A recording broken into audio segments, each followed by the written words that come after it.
if you are successful already, if you're an entrepreneur or a business person, a leader, a thought leader, and are successful, there might be more to you if you haven't done this work of exploration of the deeper true self. There might be more to you that you're not even expressing, because even success, it can be conditioned. So that we are conditioned to be successful, but we're not able to yet express the full potential of ourselves.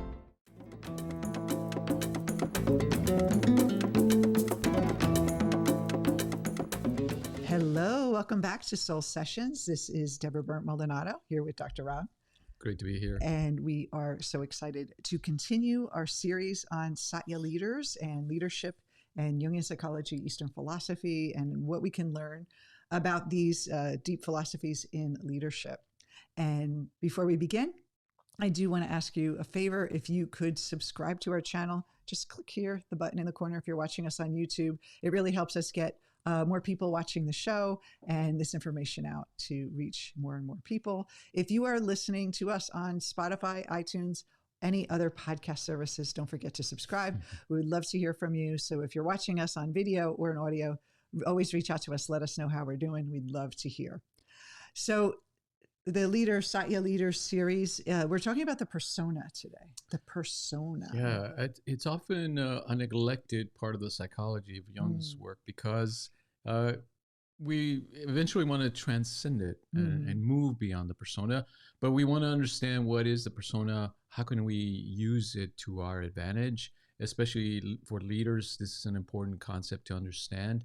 And also, how can we use it to lead people and to be great leaders for others. Yes. And the last episode, we talked about authenticity in leadership. So this takes it a little deeper of the persona.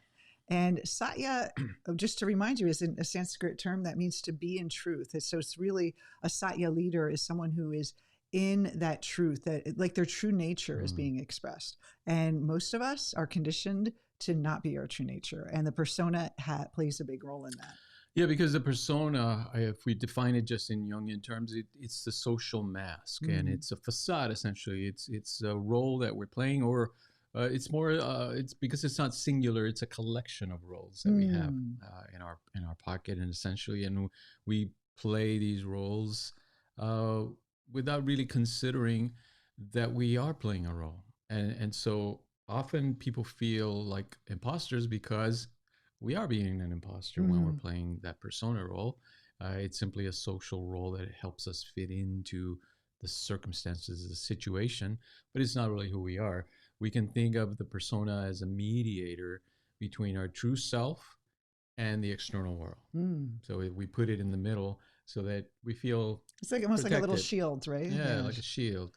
But here's the thing, though. Early in life, we didn't pick a persona and say, "I want to take this persona consciously and put this out there." We actually adapt and are shaped by the environment, by the people around us, by watching other people and saying, like, what personality traits are really adaptable in this situation, and then we adopt them. But then what happens is that we forget that on some level we instinctively chose them. And then we believe that's who we are. And we believe that we can't change that's just the way we are. How many people say, you think about that say, that's just the way I am. Maybe I'm insecure, or maybe I tend to be more loud, or maybe I tend to, pull back, or I'm shy. That's not who you are. That's who you've been conditioned to be. And we take personality tests and we understand our persona through our personality. And then it's cemented into us. Oh, I'm this type or that type, and then this is what defines me. And so we can really get lost in it. Even if we're examining it, we really get lost in it.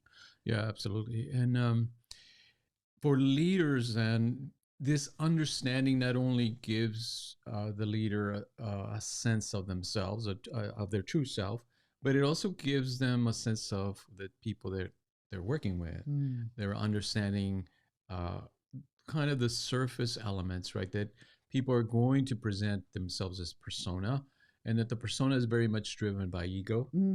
And so people naturally are going to want to put their best foot forward, look out for their own interest, always trying to compete with each other. Those are all natural elements, right? We see it from the playground all the way to the boardroom.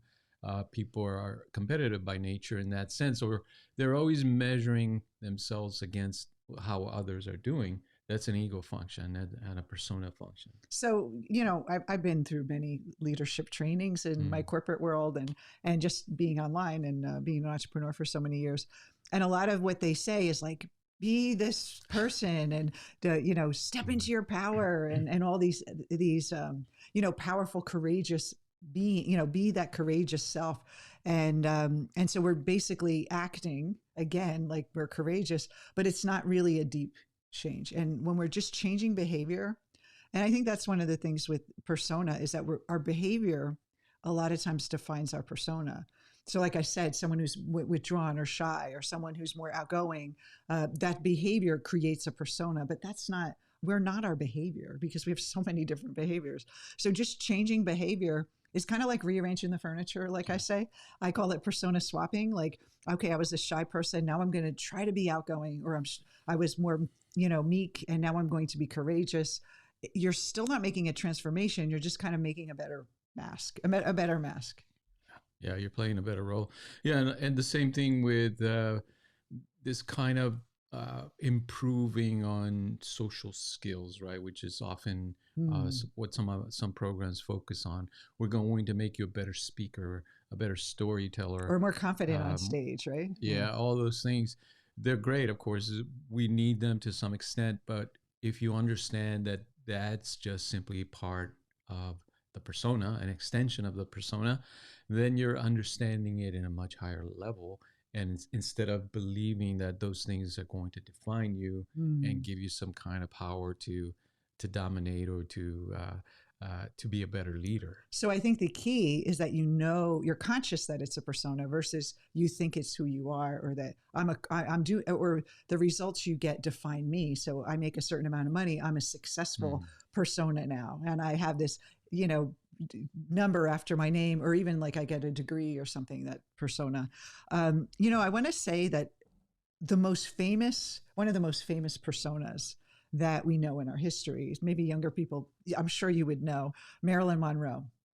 And Marilyn Monroe, her Norma Jean was her birth name, and she created this persona, Marilyn, and she knew she consciously created it. So she ended up creating this sex symbol. She had dark hair growing up. She dyed her hair blonde. She says she knew how to turn it on. And there's a very famous story where she's riding the subway with a reporter and no one's even noticing it's her. And she says to him, I can turn her on and off. I can become Marilyn anytime. Would you like to meet Marilyn? And he said, yes. And she stepped out of the subway in the busy New York City and she said, she pulled like a Buddhist. She studied Buddhism about pulling the alignment of her body, and stood up and just had kind of shifted her body. And then all of a sudden everyone was like, Marilyn, like saw her. It was almost like she was invisible, but she knew how to turn it on. She knew how to turn it off. And then those of you who are aware of her history, it ended up kind of that persona. She ended up fighting it. Like, I don't want to be the sex symbol anymore. It got me all this success, but now I'm stuck. And I see, this is a really great lesson. Not that, she had a very tragic ending, but I see a lot of people that are entrepreneurs. They do know they're playing a role. They know they're on stage and they're doing all the, hey, kind of fun little, quick, statements. And then they get off stage and they just it's all about the show. But then that ends up becoming a burden for them because they're carrying this persona. And then other people, they don't even realize it. But either way, if we identify with it, or we're not conscious of how we're using it, it can come back at us. And then it's be careful what you put out there for yourself, because you're creating as you're expressing that persona. Yeah, that's a good point. People in entertainment, I think, are more aware of the persona, but often they do get caught in building these personas that then they can't escape, right? Because it's successful for them, and so they're kind of trapped into playing this particular persona, and nobody wants to see anything else. They say, "Where's Marilyn?" or "Where's James Dean?" or "Where's that person that we love?" And it's the persona, right? But they understand that I'm trapped in this, playing this role now, and I can't escape it. Another famous one, Robin Williams. it's like, be funny, be funny, be funny. But then inside his inner life, he had depression and he had all these emotional, sadness and problems and physical stuff happening with him. And then he had to turn it on. And like, that it doesn't feel authentic. Like we were saying, Satya, it doesn't feel like we're really being in truth. And then here's the thing, I think what you talked about earlier, Rob, is that kind of social expectation that, it's to provide that social, presence. And we have, as human beings, so much pressure to fit in with everyone or to express something in order to receive something or respect or whatever it is, especially leaders.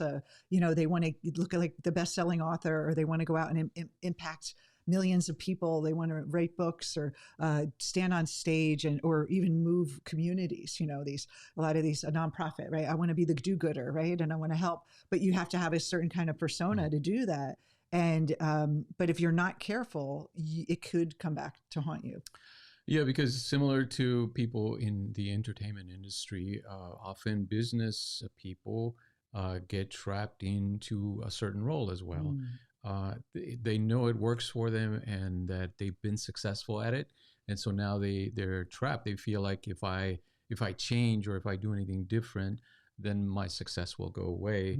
And we've all heard of the golden handcuffs. That's something similar as well, that you're playing a certain role in a certain company and now you're locked into it.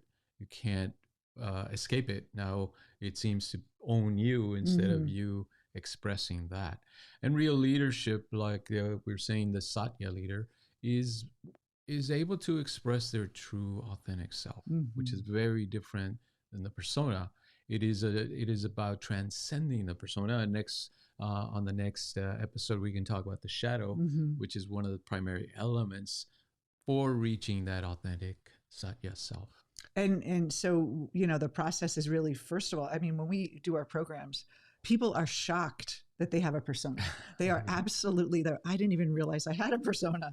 So it's for us who's been studying this for decades, it's just like, of course there's personas, but it's just like really getting a handle on, and then everyone around us has personas. So when we're looking at, we were talking earlier about social media, we see people on there and they have this like presentation they want. They're in their, $1 million house, or they're in love all the time on their videos, or, there's something that they're trying to show or impress. And a lot of leaders use social media for that purpose to inspire people. And there's nothing wrong with that. It's when you get caught up and that's who you are. I am the person that has that mansion. I am the person that's flying that jet, or I am the person that has this great relationship and I want you to have one too. And we think that kind of weight and burden to uphold that all the time, because there's so much more to you than your business life, right? There's so much more to you. And I see so many entrepreneurs like run themselves to the ground just to keep it up. Keep spending, keep, doing, chasing the sales and kind of holding it together, pushing away relationships, pushing away their health to uphold this persona. And it can, like I said, it comes back to haunt you because the persona cannot give you a lot. And, when we're working with ego, the ego's primarily, the energy of ego is to keep you safe and protected. So all this energy that you're using to keep up your persona is very constricted. It's not a very creative place to be. And when you come from the Satya leader, where you're your true self, everything's kind of open. You're not in protective mode anymore. You're like not taking your persona so seriously, and you can actually feel this energy of creativity and innovation, which is what most entrepreneurs want in their business. They don't want to be hanging by the white knuckling through their business. They want to feel that lightness, that freedom. Yeah. In preparing for the podcast, we were talking about social media, which is another layer of persona in a sense, because now you're not only speaking to your audience in a room, perhaps you're speaking to them through this medium of the internet. And that itself is a filter for the persona, and it creates another sliver of the persona, not necessarily the whole persona or the persona that you feel yourself to be with your friends and family, but a business persona, a public persona perhaps, but that is filtered through video, through podcast, etc. And that is a very different expression of the persona as well. And, you know, some people are a little hesitant to put themselves out there on social media. So just a little bit of you know, perspective here is that what people see is not just the persona that you put out, it's their own projection onto you. So when you're putting yourself out there, whether you're speaking in person, everyone's going to have their own filters that project onto you that aren't really you anyway. So no, you can't really control what other people think of you. So the ego has this little trick. It's like, oh, if we act this way or if we talk this way, people will respect me more or they'll like me more. And we think we're like fooling people by it, but actually people are just projecting their own judgments. So you might as well just be yourself and be in that authenticity of like, this is how I want to show up. Instead of how I want to show up for others, I want to show up for myself. Yeah. Yeah, I think the ideal would be that as you move towards the true self, which we're going to be discussing in future episodes, that you use the persona as an instrument. Instead of letting the persona use you and trap you, you direct the persona as an instrument, as a representative of your true self, as closely as possible to show to people who you really are, right? Like a true mask in Well, essence. can I just say that this is another misconception about who we truly are, is that the persona is the fake self and then the inner voice is the true self, and that's not the true self. That's still the ego. So the true self is for most of us is unconscious. We think our true self is this loving kind, like all the positive light part of ourselves. But our true self, Jung says, our shadow is actually closer to our true nature than actually our persona.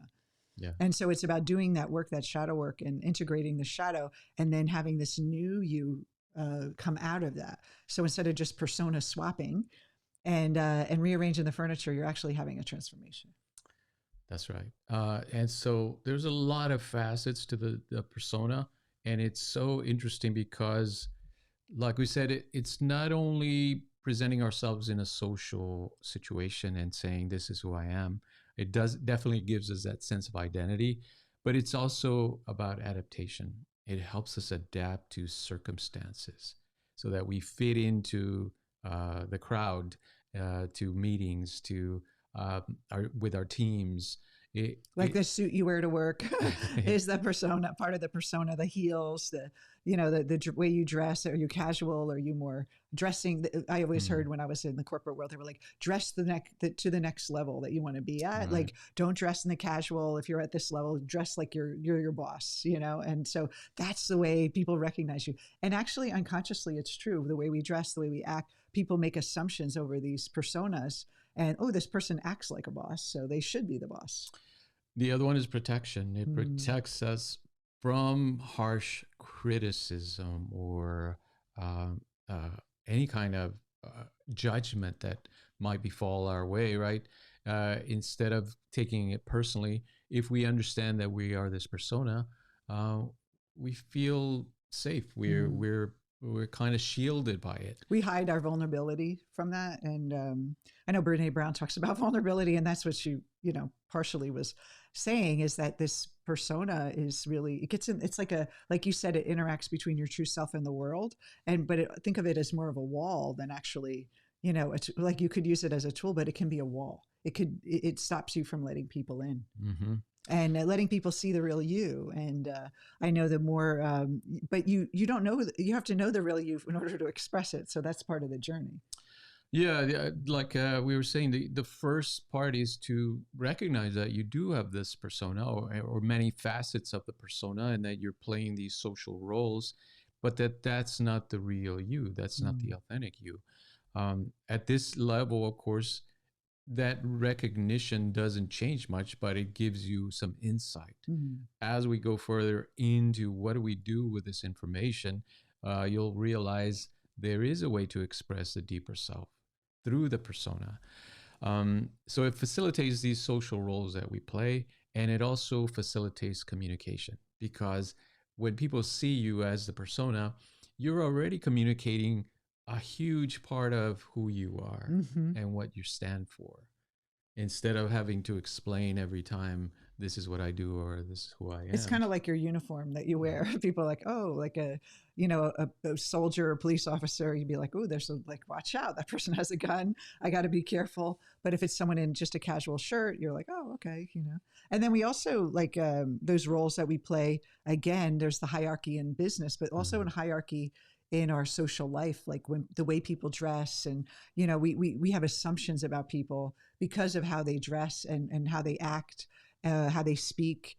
Uh, if they have a certain background, and we have all these like prejudices around it as well. And Absolutely. so the persona like really helps us, you know, uh, create that role. And then people are like, oh, okay, that person means this to me. And everyone has a different opinion. I mean, we're all uniquely conditioned to see others in the way we see Mm. it through our own lens. So it's really impossible to have a persona that everyone loves.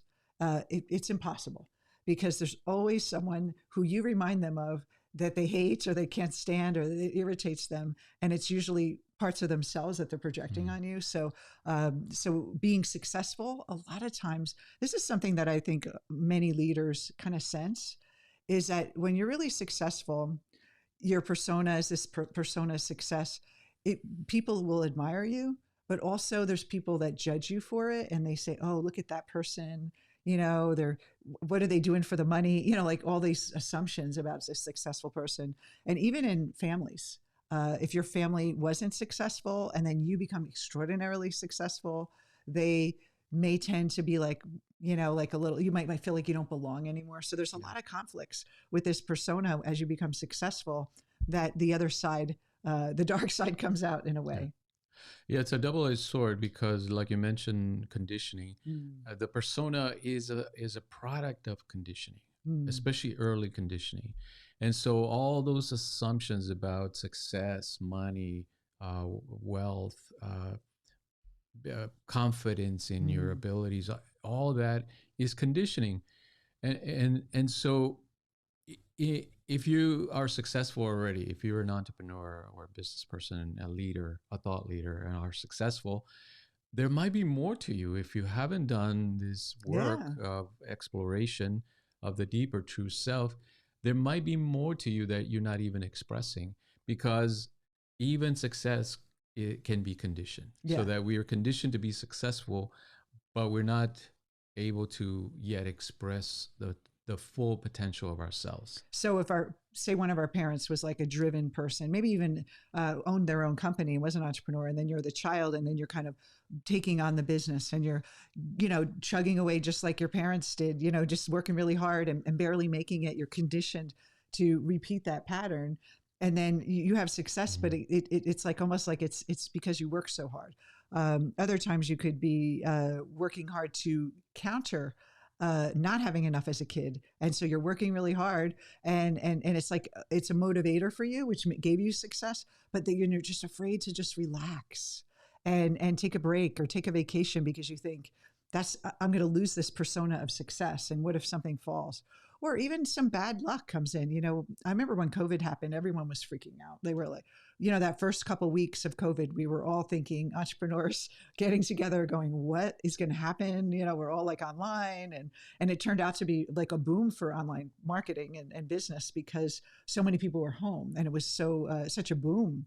But at first we all were like, who are we if we're not successful? The same thing happened in 2008. A lot of big name people were going through that. Oh no one has credit cards anymore, and they were like, who am I? And that panic of I have to uphold that persona. And so success, again, if it's not from your true self, it will feel like a huge burden after a while, and it won't feel joyful anymore. And I think too, what you said, Rob, about that there's more to you than just your success. I think that we have to remember we have a spiritual life. We have a physical body that needs to be taken care of. Our meditations and our eating and health, and then our family, and times with friends. We're more than just that icon, the leader out there. We have a life, and we want to make a well-rounded life. Now, I know a lot of people poo-poo the work balance if you're a high achiever, which is okay. You can work really hard, but you want to play hard too, and you want to have that balance in like a holistic view of your whole self. That you're not just that successful CEO leader, that best-selling author, that the persona that everyone thinks is this big success.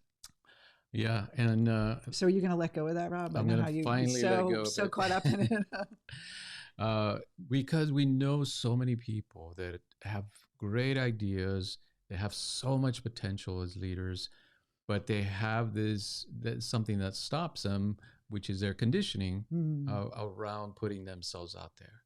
They feel like I'm going to be judged, right? Because what they're experiencing is that they're stepping outside of their typical persona, and it feels very dangerous to them. Remember, one of the elements of the persona is that it protects us, or it feels like a protection. And when you step outside of it into a new role, and you haven't done deeper work yet or enough of it, you feel very, very exposed, very vulnerable. And so they shy away from putting themselves out there on social media or on podcast or on video. And so, because their persona is, I'm not that powerful, yes, successful person. Like, it's almost like you have to get there first in order to act that way, but you have to get there first. And how do you get there first? It's almost like they say you have to fake it till you make it, in a way. But I don't like that, because you're not really faking it, because your true self is abundant. Your true self is if you're called to lead, if you're called to teach, if you're called to do something, that is your true nature. And it's about owning that and connecting with that, not that conditioned, insignificant you that thinks I'm not that great. That's not who you are. That's the persona. That's the false self. Yeah, but the point I was trying to make is that all that talent is wasted. Yes. Simply because of a little conditioning that's in the unconscious mind. And conditioning by nature is in the unconscious mind, meaning we can't see it. We will find excuses that make sense to us, and no one will blame us for it because they make perfect sense. But the true source of that resistance is deep in the unconscious mind. And that source, once you get to it, once you're able to access that unconscious content, you're free from it. Then you can choose to do these things that you need to do as a leader. Yeah, you owe it to yourself. If you have a big mission, you want to, even if you want to be extraordinarily successful and wealthy, that's, and donate to charities, and that's your kind of thing. That's how you create change. It's your duty to make the most of yourself, to be your truest self, because that's what's going to take you in the long run. If you do the success trap, that persona building, it's going to pop eventually. Something's going to happen, and it's going to kind of stir up your life. And I always find that the psyche wants that balance, so it ends up creating kind of weird things happening in your life to get you to come back to your soul. Like, the soul disrupts sometimes externally so that you can get the lesson and remember who you are, and then you come out on the other side much greater. Yeah. So next time we'll delve into the shadow, which is what most people, any criticism you get, that's your shadow. So keep that in mind if you're putting yourself out there, and you're, people that disagree with you, troubled with contractors or contracts that you're negotiating, or deals that don't go through, people on your team. It's all aspects of your shadow, which is the opposite of the persona, the parts you can't see about yourself. And that's going to be a really juicy conversation. So in the meantime, we hope you join us. Don't forget to subscribe to our channel.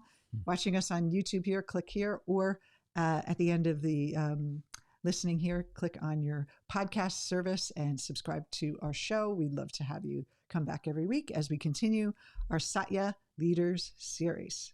See you next time. Take care.